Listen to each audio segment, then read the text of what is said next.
Америка возвращается на Кавказ. Россия теряет контроль, а Зангезур становится полем битвы. Пока Россия теряет влияние в своем ближнем зарубежье, президент США Дональд Трамп получает уникальный шанс укрепить свою репутацию миротворца. Об этом пишет The National Interest, указывая: именно сейчас, по мнению издания, Вашингтон может перехватить инициативу в Южном Кавказе, стратегическом коридоре, связывающем Запад с энергетическими и торговыми маршрутами. Слабость Москвы, как отмечается в публикации, открывает путь к историческому урегулированию между Арменией и Азербайджаном. Мирные переговоры между Баку и Ереваном, длившиеся долгие годы, получили новую динамику. 15 июля Трамп заявил: «Мы, возможно, близки к успешному завершению». США, по мнению аналитиков, готовы подхватить упавшее знамя посредника, пока Москва увязла в войне с Украиной. Именно это, как считают эксперты, и позволило Азербайджану в 2020 и 2023 годах провести две стремительные операции и вернуть спорные территории, включая Нагорный Карабах. Тогда Кремль не вмешался, несмотря на формальный союз по линии ОДКБ и присутствие десятков тысяч российских военных на армянской территории. На этом фоне премьер-министр Армении Никол Пашинян стремится не допустить новых потерь. Как заявил госсекретарь США Марко Рубио, риск нового конфликта реален. Сейчас все указывает на то, что Россия, по мнению наблюдателей, утратила роль арбитра на Кавказе. И Кремль, как считают в The National Interest, начинает отвечать по-другому – через давление. 27 июня в России были задержаны десятки этнических азербайджанцев, включая граждан России. ФСБ заявила о возобновлении дел 2000-х годов, но, как утверждают СМИ, речь шла о жестких допросах, пытках электрошокером и даже смерти двух задержанных – братьев Сафаровых. Ответ Баку не заставил себя ждать. В Азербайджане задержали российских граждан, распространив видеообращения с кадрами, на которых, по заявлениям источников, видны следы насилия. Это новая фаза конфликта. По мнению некоторых аналитиков, Азербайджан впервые открыто отвечает Москве на ее же языке. Ильхам Алиев тем временем выстраивает новые связи. Турция, Израиль, Европейский Союз, а теперь и США. Все это элементы новой дипломатической конструкции, в которой Кремль, по мнению обозревателей, уже не играет центральной роли. Особенно учитывая трагедию 25 декабря, когда, согласно сообщениям азербайджанских и западных СМИ, российская ракета, предположительно выпущенная из Чечни, сбила азербайджанский авиалайнер. Погибли 38 человек. Вялые и запоздалые извинения Путина, как сообщалось, только усилили недоверие в Баку. Вашингтон уловил момент. По данным американских источников, обсуждается идея замены российских пограничников, патрулирующих армяно-нахичеванскую границу, на частную американскую компанию. Это, как считают эксперты, был бы сильнейший символический жест. США как новый гарант безопасности на Кавказе. В Баку и Ереване все еще остаются два нерешенных вопроса: возвращение армянских пленных и беспрепятственный проход Азербайджана в Нахичевань. Если США удастся урегулировать эти моменты, это станет дипломатической победой и для Трампа, и для Запада в целом. Тем временем на Южном Кавказе, по мнению аналитиков, назревают перемены, от которых даже российские пропагандисты начали паниковать. Призывы к размещению баз НАТО уже звучат в азербайджанских медиа. А теперь обсуждается нечто куда более серьезное – возможность размещения американского военного контингента на территории Армении. По информации периодиста Digital, между Вашингтоном и Ереваном заключен секретный меморандум. Его суть – передача США контроля над Зангезурским коридором.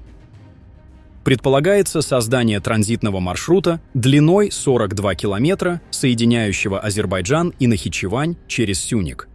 Управлять маршрутом, как утверждает издание, будет частная американская компания, которой отойдет 40% доходов.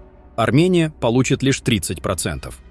Но главное – безопасность Трамп-бриджа, как его уже называют аналитики, будет обеспечивать до 1000 американских наемников, оснащенных техникой и вооружением.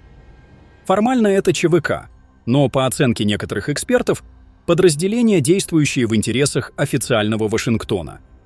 Именно такие формирования в свое время, по словам наблюдателей, появлялись в Ираке, Афганистане и Ливии. Появление их на территории Армении означает не просто ослабление влияния России. Это уже геополитическая трансформация региона. Отметим, что армянское правительство на официальном уровне опровергло данную информацию и заявило, что кроме армянских сил там никого не будет. Важно добавить, что проект Зангезурского коридора в целом вызывает резкую реакцию в Иране.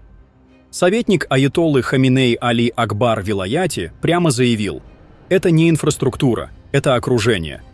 Под видом коридора, по его словам, США, НАТО, Израиль и пантюркистские силы создают угрозу для Ирана, России и фронта сопротивления.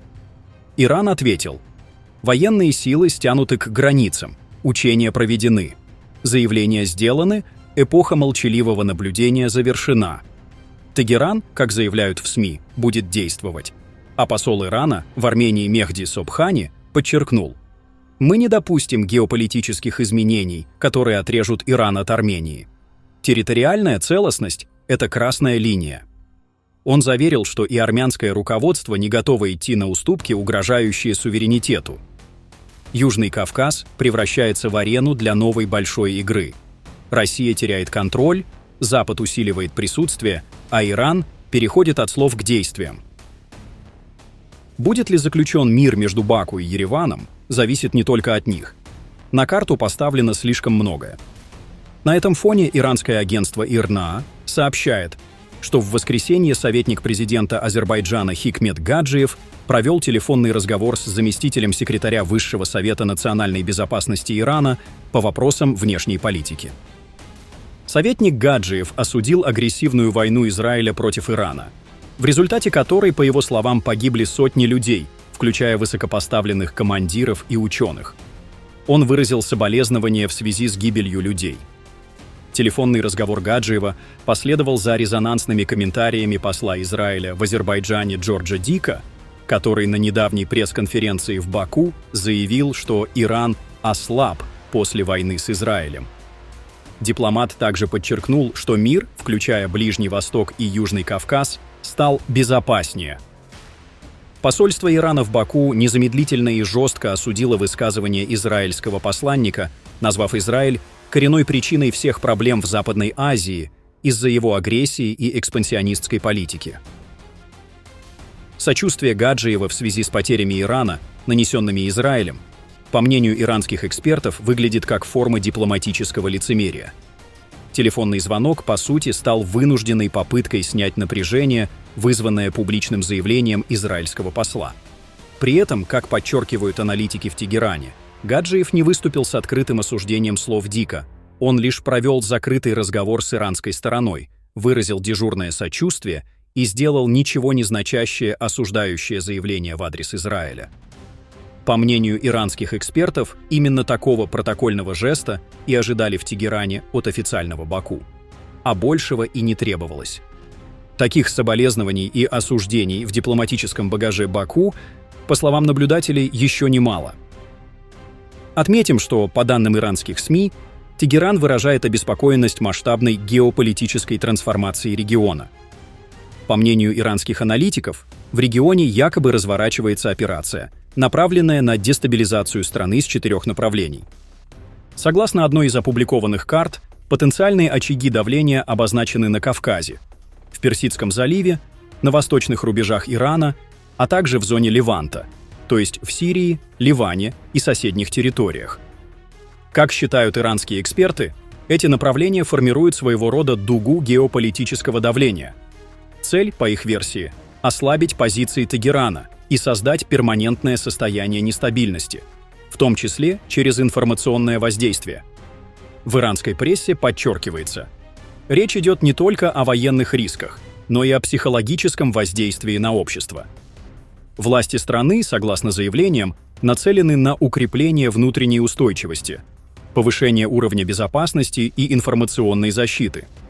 По утверждению иранских источников, главная задача внешнего давления – не столько прямое вторжение, сколько подрыв общественной уверенности и нормализация нестабильности как нового состояния.